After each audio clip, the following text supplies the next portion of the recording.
Si vous êtes nouveau sur la chaîne, n'oubliez pas de vous abonner et d'activer la cloche de notification. On commence.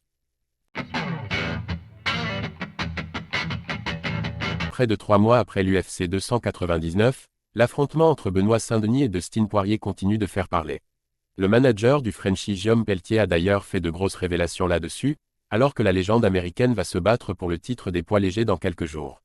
De quoi éprouver des regrets. Bien des choses vont changer pour Benoît Saint-Denis à partir de maintenant, lui qui s'est en effet séparé de son coach de longue date Daniel Warin. Là où la situation reste la même cependant, c'est vis-à-vis de ses ambitions.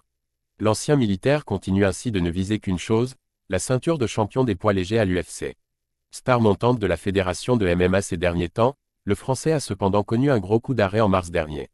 L'UFC lui avait alors permis de se mesurer à Dustin Poirier, numéro 3 de la division alors que lui-même n'était pas encore dans le top 10. Une victoire face à la légende américaine aurait donc pu lui permettre de se rapprocher un peu plus de son objectif, mais The Diamond l'a mis KO en 2 rounds. BSD passait à un cheveu d'affronter Islam Makhachev. Résultat, c'est donc bien Poirier qui va défier Islam Makhachev dans quelques jours, dans le New Jersey. BSD devra regarder ce combat depuis sa télévision et ce sera d'autant plus rageant pour lui que d'après son manager Guillaume Pelletier, battre la superstar US lui aurait permis de prendre sa place à l'UFC 302. Invité de RMC Sport, ce dernier s'est en effet livré sur les coulisses de l'affrontement ainsi que sur son poulain.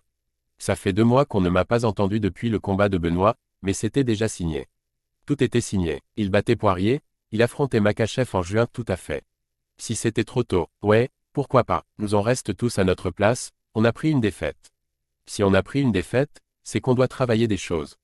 On va revenir, pas de problème. C'était peut-être trop tôt, Benoît est encore très jeune, il va bosser dur. Il va s'améliorer, il va revenir plus fort. C'est des phrases toutes construites et toutes bêtes, mais pourtant c'est tellement vrai. Benoît, son mental fait que je pense que la défaite l'a empêché de dormir pendant très longtemps et il a bossé. Que l'UFC ait promis au vainqueur du choc à Miami qu'il se battrait pour le titre n'a finalement rien de très surprenant.